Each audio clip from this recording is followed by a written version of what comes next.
Salut, bonjour. KJV Puppy ici, et je suis là pour vous dire comment être sûr à 100% d'aller au paradis ou d'avoir la vie éternelle, car tout le monde mourra un jour et c'est rassurant de le savoir sans craindre de mauvaises conséquences après la mort.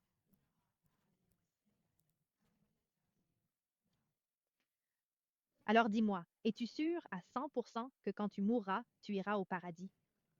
Es-tu sûr à 100%? Parce que certains diraient, ah, tu sais, je suis à peu près sûr. J'espère bien. Je pense. Je suis plutôt bon. Je suis une assez bonne personne. C'est ce que la plupart des gens diraient. Donc je te demande, es-tu sûr à 100%? Pas 80, 98, mais 100% sûr que quand tu mourras, tu iras au paradis? Es-tu sûr à 100%?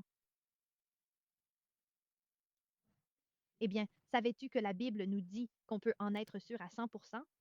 Alors, sans plus attendre, Romains 3,23 dit car tous ont péché et n'atteignent pas la gloire de Dieu. Ça veut juste dire que personne n'est parfait, d'accord? Je ne suis pas parfait, tu n'es pas parfait, mamie n'est pas parfaite. Personne n'est jamais parfait, d'accord? Tout le monde fait des erreurs. Nous péchons tous. On fait tous quelque chose de mal. On a tous menti ou dit un gros mot une fois peut-être ou, tu sais, volé un crayon. Il est simplement dit que tous sont privés de la gloire de Dieu. C'est dans Romains 3,23. Et il est écrit, le salaire du péché, c'est la mort. Donc, comme nous péchons tous, nous mourrons tous. Tout le monde va mourir un jour. Ce n'est pas, tu sais, une pensée joyeuse, mais chacun a un jour de naissance et un jour de mort. Et ça dit que la mort n'est pas juste ton corps qui meurt et va dans la terre. La Bible dit qu'il y a une seconde mort. Elle dit, et la mort et l'enfer furent jetés dans le lac de feu, c'est la seconde mort. C'est pourquoi je suis là, je ne veux pas que vous y alliez. Et la seconde mort, voyons, voyons, pensons-y comme ça. Ta première mort, c'est ton corps qui meurt, et la seconde, c'est la mort spirituelle. Donc la seconde mort, le lac de feu. Et dans l'Apocalypse 21,8, il est écrit, tous les menteurs auront leur part dans le lac de feu et de soufre, qui est la seconde mort. Tu vois, ça dit bien tous les menteurs. Donc même si tu dis un seul mensonge, ça fait de toi un menteur, mon ami. Dans l'Apocalypse 21,27, parlant du paradis, il est dit, n'y entrera rien de souillé, ni personne qui se livre à l'abomination ou au mensonge, un seul mensonge. Un seul mensonge te fait exclure du paradis, car le paradis est un lieu parfait. Et si tu as dit un mensonge, alors tu n'es pas parfait. Tu peux voir comment chacun d'entre nous échoue, comme le dit ce verset. Nous sommes tous en deçà de la gloire de Dieu. C'est un problème parce que Dieu nous aime. Il ne veut pas qu'on aille au lac de feu. Alors tu sais ce qu'il a fait? Il a fait quelque chose. Dans Romains 5,8, il est écrit, Dieu prouve son amour envers nous en ce que, lorsque nous étions encore pécheurs, Christ était mort pour nous. Alors, qui est ce Christ? Qui est ce Jésus-Christ dont vous entendez parler ou peut-être n'avez jamais entendu parler? Qui est-il? Eh bien, c'est ce que je suis ici pour vous expliquer. Donc, tout au début, il y avait, vous savez, quand Dieu a créé le monde entier, il a fait Adam et Ève. Dans Genèse 1,27, il est dit, Dieu créa l'homme à son image. À l'image de Dieu, il le créa, homme et femme, il les créa. Puis il leur donna une seule règle, juste une. Ne mangez pas de cet arbre là-bas. Comme dans Genèse 3,1, c'est là qu'ils ont brisé la règle. Il est écrit, Or, le serpent était plus rusé qu'aucun animal des champs que l'Éternel Dieu avait fait. Et il dit à la femme, Dieu a-t-il vraiment dit, vous ne mangerez pas de tous les arbres du jardin? Et dans Genèse 3,6, il est dit, la femme vit que l'arbre était bon à manger, agréable aux yeux et désirable pour rendre sage. Elle prit de son fruit et en mangea. Elle en donna aussi à son mari qui était avec elle, et il en mangea. Voilà, c'était le premier péché. Et ce couple, Adam et Ève, ils ont eu des enfants, tu sais? Ils ont eu des enfants qui ont eu des enfants, et ainsi de suite. Et c'est exactement pourquoi nous sommes dans cette situation. Romains 5,12 dit, c'est pourquoi, par un seul homme, le péché est entré dans le monde, et par le péché, la mort. Et ainsi, la mort s'est étendue à tous les hommes, car tous ont péché. Donc, venant d'Adam et Ève, nous péchons tous. Nous tous, nous échouons tous. Et dans Genèse 3,15, Dieu a fait une promesse. Il a dit, je mettrai l'inimitié entre toi et la femme, en parlant au serpent. Entre ta descendance et la sienne, il t'écrasera la tête et tu lui blesseras le talon. C'est la première prophétie de Jésus dans la Bible. Dieu a promis qu'une personne viendrait réparer le mal dès le commencement. Puis, environ 3200 ans plus tard, devinez qui apparaît? C'est Isaïe dans la Bible qui prophétise la naissance virginale. Ésaïe 7,14 dit, c'est pourquoi le Seigneur lui-même vous donnera un signe. Voici, une vierge concevra et portera un fils, et l'appellera Emmanuel. Oh, oh, oh! C'était donc 3200 ans après la toute première prophétie. Et savez-vous ce qui s'est passé? Après 700 ans, la prophétie s'est réalisée. C'est exact. Jésus est né. Je ne sais pas si vous connaissez Noël, mais c'est quand beaucoup célèbrent la naissance de Jésus. Dans Luc 1,35, il est dit, l'ange lui répondit, le Saint-Esprit viendra sur toi et la puissance du Très-Haut te couvrira. C'est pourquoi le Saint-Enfant qui naîtra de toi sera appelé Fils de Dieu. N'ayant pas de père humain, il est le Fils de Dieu. Il est né dans la cité de David, comme l'annonçait la prophétie d'Isaïe à Bethléem. Puis des anges sont apparus aux bergers dans Luc 2,11. Il est dit, l'ange leur dit, ne craignez point, car je vous annonce une grande joie qui sera pour tout le peuple. Car à vous est né aujourd'hui dans la ville de David un Sauveur, qui est le Christ, le Seigneur. Ainsi tout ce temps s'était écoulé, et enfin Jésus était né, et en grandissant, Jésus fut rempli de puissance. Dans Luc 2,40, il est dit, l'enfant grandissait et se fortifiait en esprit, fort, rempli de sagesse, et la grâce de Dieu était sur lui. Il était donc spécial, bien sûr. Il était Dieu et il était humain, pleinement homme, pleinement Dieu. Et puis, Jésus a commencé à faire des miracles. Dans Matthieu 15, 30, 31, il est écrit, de grandes foules vinrent à lui, amenant des boiteux, aveugles, muets, estropiés et bien d'autres, et les déposèrent aux pieds de Jésus, et il les guérit. Si bien que la foule s'émerveilla en voyant les muets parler, les estropiés guéris, les boiteux marcher et les aveugles voir. Et ils glorifièrent le Dieu d'Israël. Puis la Bible dit qu'il marcha sur l'eau, il ressuscita même des morts, toutes sortes de choses merveilleuses. Puis, les chefs spirituels de l'époque sont devenus très jaloux de Jésus. Jésus l'avait même prédit. Dans Marc 8, 31, il est dit, il commença à leur enseigner que le Fils de l'homme devait souffrir beaucoup, être rejeté par les anciens, les grands prêtres et les scribes, être tué et ressuscité après 3 jours. Il l'avait prédit et ils ont vraiment planifié sa mort. Dans Matthieu 12, 14, on lit, alors les pharisiens sortirent et tinrent conseil contre lui, cherchant comment le détruire. Donc, ils étaient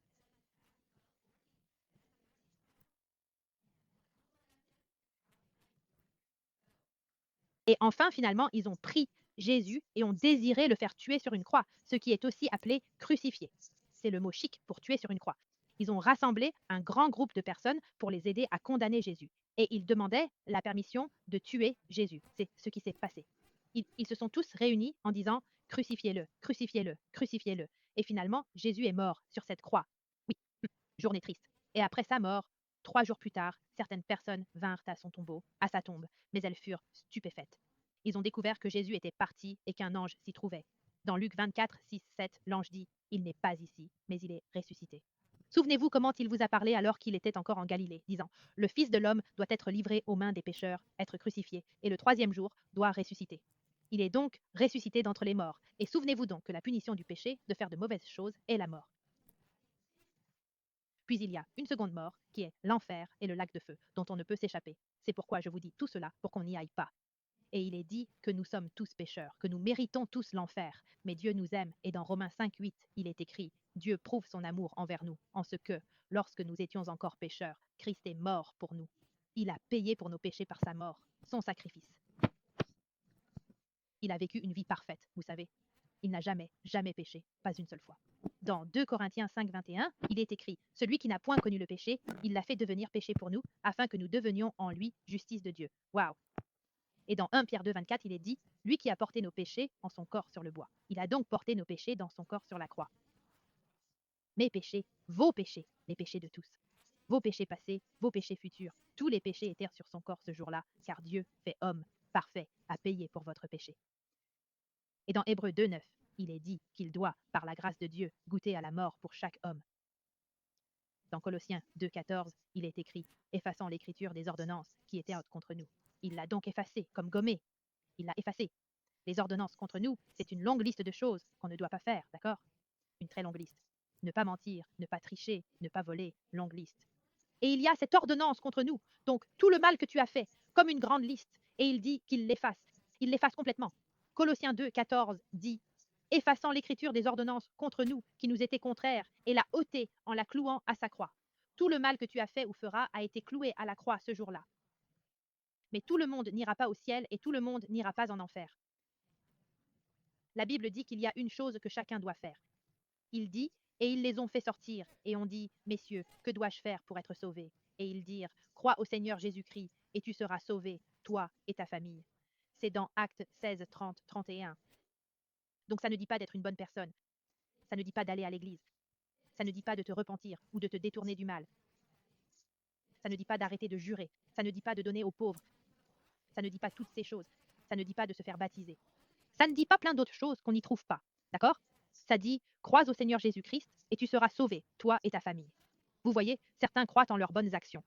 D'autres croient en un faux Dieu comme Allah, Bouddha ou l'univers. J'entends ça souvent, l'univers.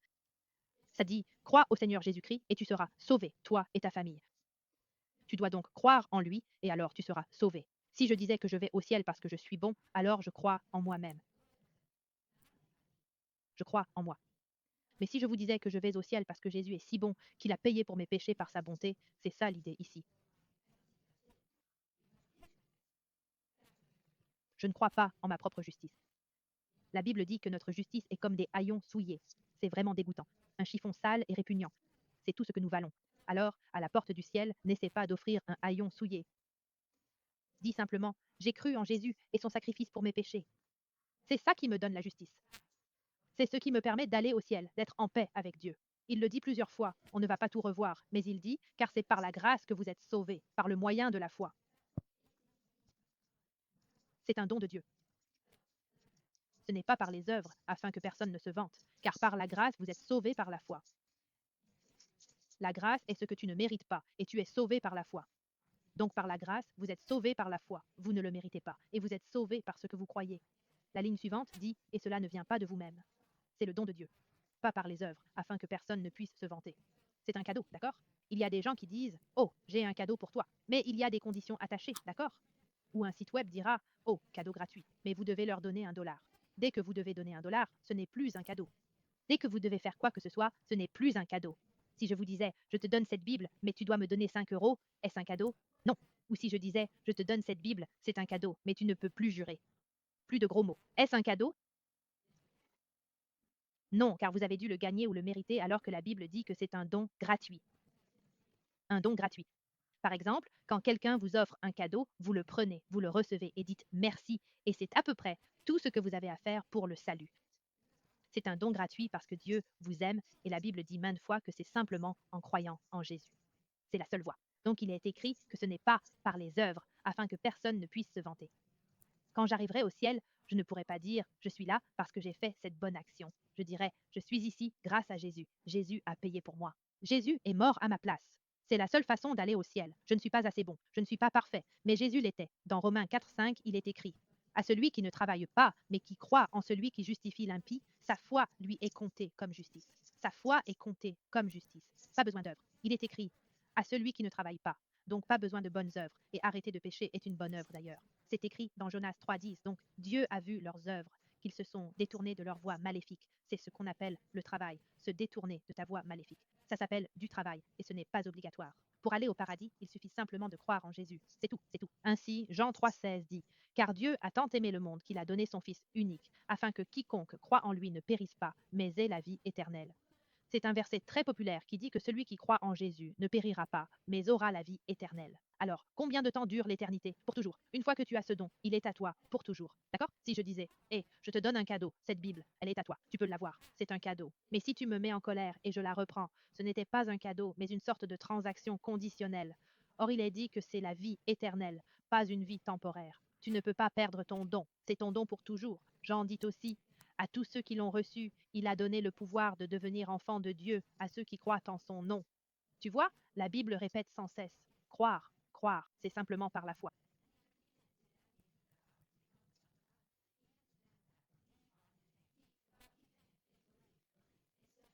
Je crois que c'est simplement en croyant en Jésus.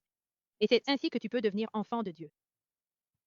Ainsi, il est écrit dans Jean 3,3. Jésus lui répondit, en vérité, je te le dis, si un homme ne naît de nouveau, il ne peut voir le royaume de Dieu. Vous rappelez-vous qu'il y a une première mort et une seconde mort?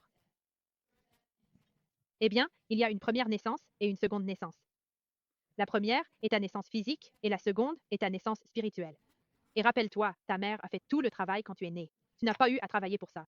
Tu es juste sorti et hop, maintenant tu fais partie de la famille. C'est pareil avec Jésus. Il a fait tout le travail et hop, tu peux être sauvé, né de nouveau en un instant. N'est-ce pas? Une fois dans la famille, tu fais partie de la famille.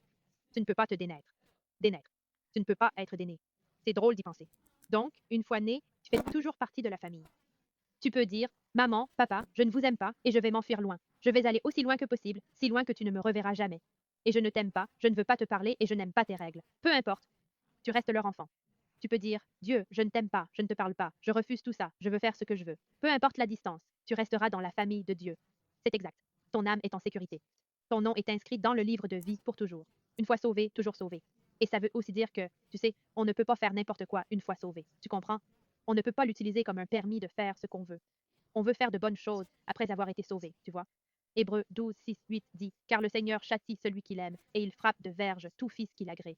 Châtier, c'est comme être puni. Et frapper de verge, c'est comme recevoir une correction. Il est écrit, si vous supportez la correction, Dieu vous traite comme des fils. Car quel est le fils que le Père ne corrige pas? Mais si vous êtes sans correction, dont tous ont part, alors vous êtes des bâtards et non des fils. Donc, ce que j'essaye de dire, c'est que si le Seigneur t'aime, il te punira pour tes mauvaises actions sur cette terre. Donc, si j'allais au magasin et, disons, j'essayais de voler quelque chose de valeur, Dieu me punirait ici-bas. Il ferait en sorte que j'aille en prison pour ça. Tu comprends? Dieu s'assurerait que mes actions aient des conséquences ici sur terre. Mais je ne pourrai jamais subir la punition de l'enfer, car Jésus a payé pour tous mes péchés. Il nous punira sur cette terre pendant que nous sommes vivants. On ne peut rien se permettre une fois qu'on est fils et fille de Dieu. Ce que je dis, c'est qu'une fois nés de nouveau, Dieu nous traite comme ses propres enfants. Donc, on ne veut pas simplement faire tout ce qu'on veut. Mais de toute façon, il est écrit, si tu confesses de ta bouche le Seigneur Jésus et crois dans ton cœur que Dieu l'a ressuscité des morts, tu seras sauvé. Car c'est en croyant du cœur qu'on parvient à la justice, et c'est en confessant de la bouche qu'on parvient au salut. Donc clairement, tu crois en ton cœur, tu le dis de ta bouche. C'est comme ça qu'on reçoit le salut. C'est tout. Tu crois et tu le dis à voix haute. C'est ce que dit Romains 10, 9, 10. Et puis il est écrit, car quiconque invoquera le nom du Seigneur sera sauvé. Tu peux donc y mettre ton nom. Car si tu invoques le nom du Seigneur, tu seras sauvé. Ou si j'invoque le nom du Seigneur, je serai sauvé. C'est dans Romains 10, 9, 13. Donc, ce que j'essaie de dire, c'est que tu as juste à invoquer le nom du Seigneur pour être sauvé. C'est une simple prière. Ce n'est pas une formule magique ou des mots spéciaux assemblés. C'est simplement toi, de tout ton cœur, qui dis à Dieu du fond de ton âme, je sais que je suis pécheur, et je crois que tu es mort et ressuscité.